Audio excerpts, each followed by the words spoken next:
Cześć! Dzisiaj ostatni odcinek naszej misji specjalnej przewiezienia kampera z północy Australii na południe.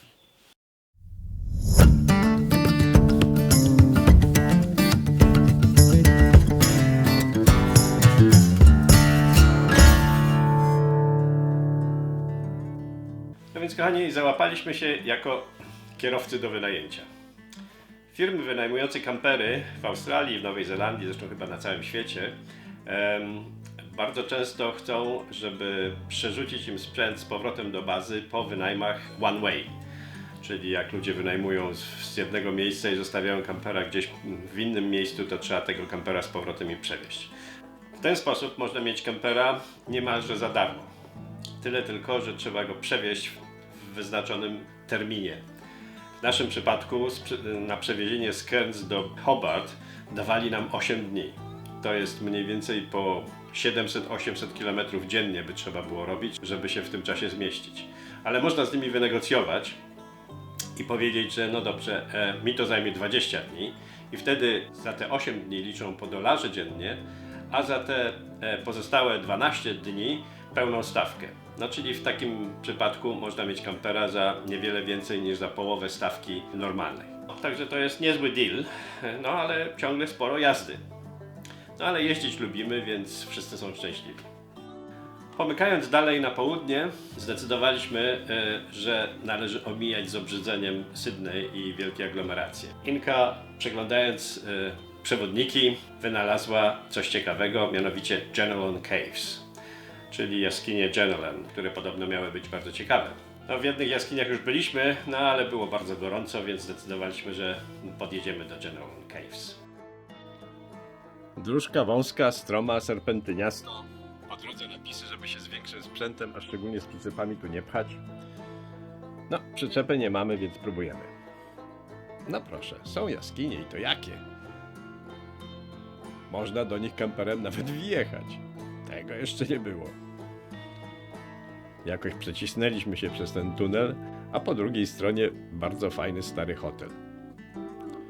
Jak to dobrze, że dawno temu go zbudowali, bo dziś pewnie by nikt na to nie pozwolił.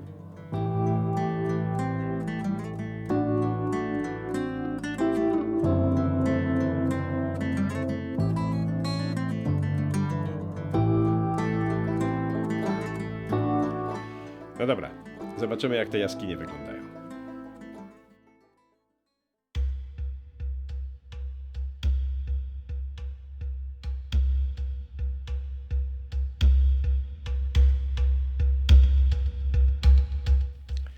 Wiecie co? W naszym niekrótkim żywocie sporo grot i jaskiń zaliczyliśmy, ale Jenolan Caves biją wszystko na głowę.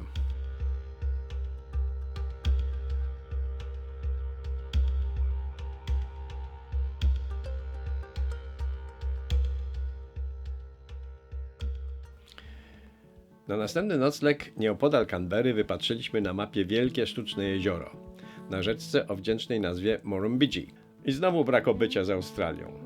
2 upatrzone kempingi miały wyglądać tak, a od kilku lat wyglądają tak.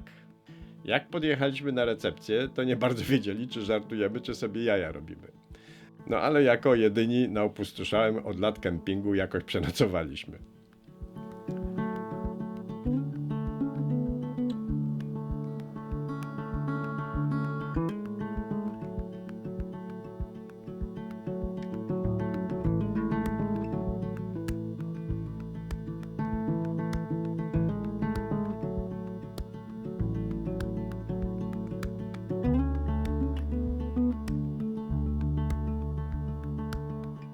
Dopadamy wreszcie do australijskich Alp i ich najwyższego pasma zwanego The Snowies, czyli Snowy Mountains.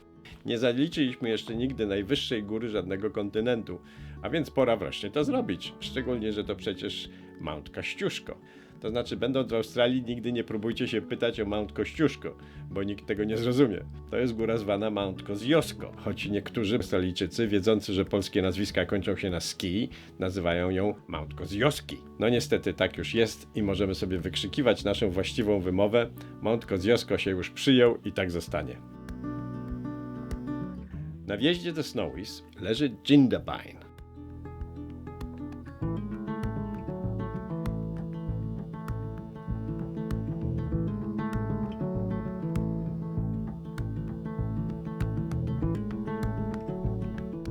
polskim narodowym wysiłkiem postawiono tu wielki pomnik Edmunda Strzeleckiego, który im tę najwyższą górę takim szalonym imieniem ochrzcił. Jak widać, pomnik przytachano tu aż z Polski. No fajnie, należy się Strzeleckiemu. A nawiasem mówiąc, to nie Strzelecki, tylko Streleki. Teraz trzeba zabulić za wjazd do Parku Narodowego i w jednym z kilku narciarskich kurortów zwanym Thredbo upraszczamy sobie nieco drogę do zdobycia najwyższej góry kontynentu. Razem z setkami górskich rowerzystów bezczelnie jedziemy na główny grzbiet Snowy z wyciągiem.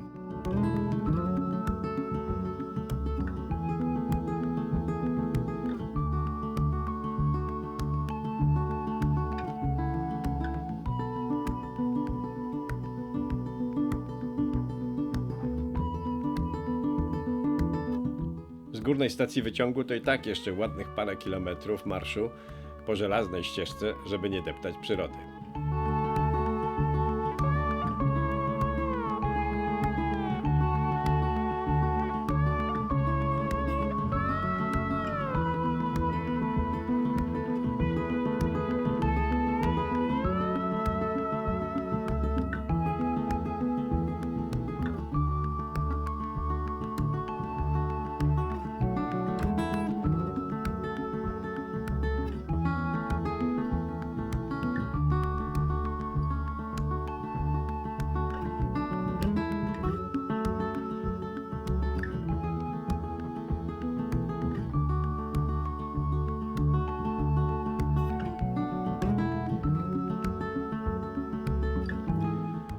No i wreszcie na szczycie.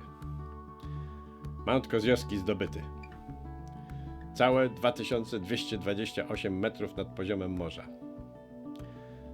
No bez śmiechu, to w końcu 250 metrów wyżej niż Kasprowy.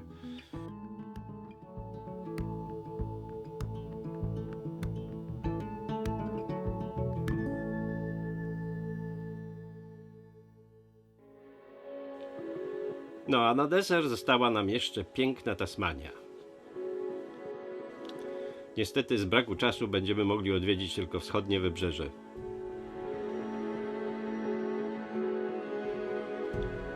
O zachodzie słońca żegnamy Melbourne, a rano zjedziemy z promu i pojedziemy do Bay of Fires.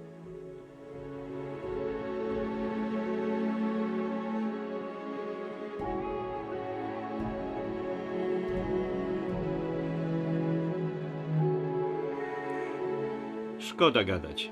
Sami zobaczcie.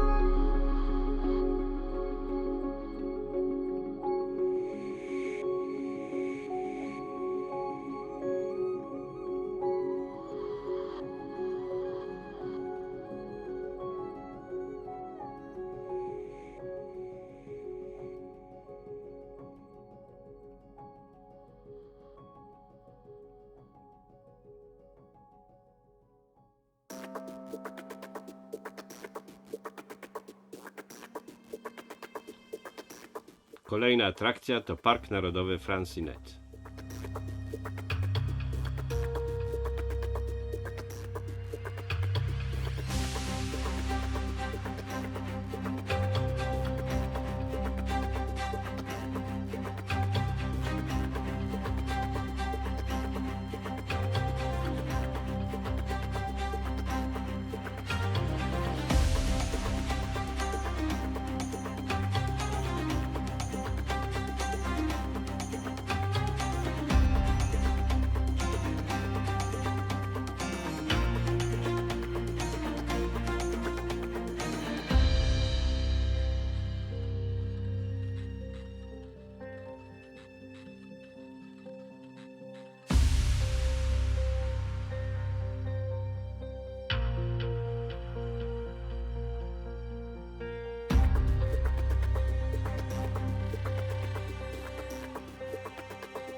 Ostatnie chwile w urokliwym Hobart.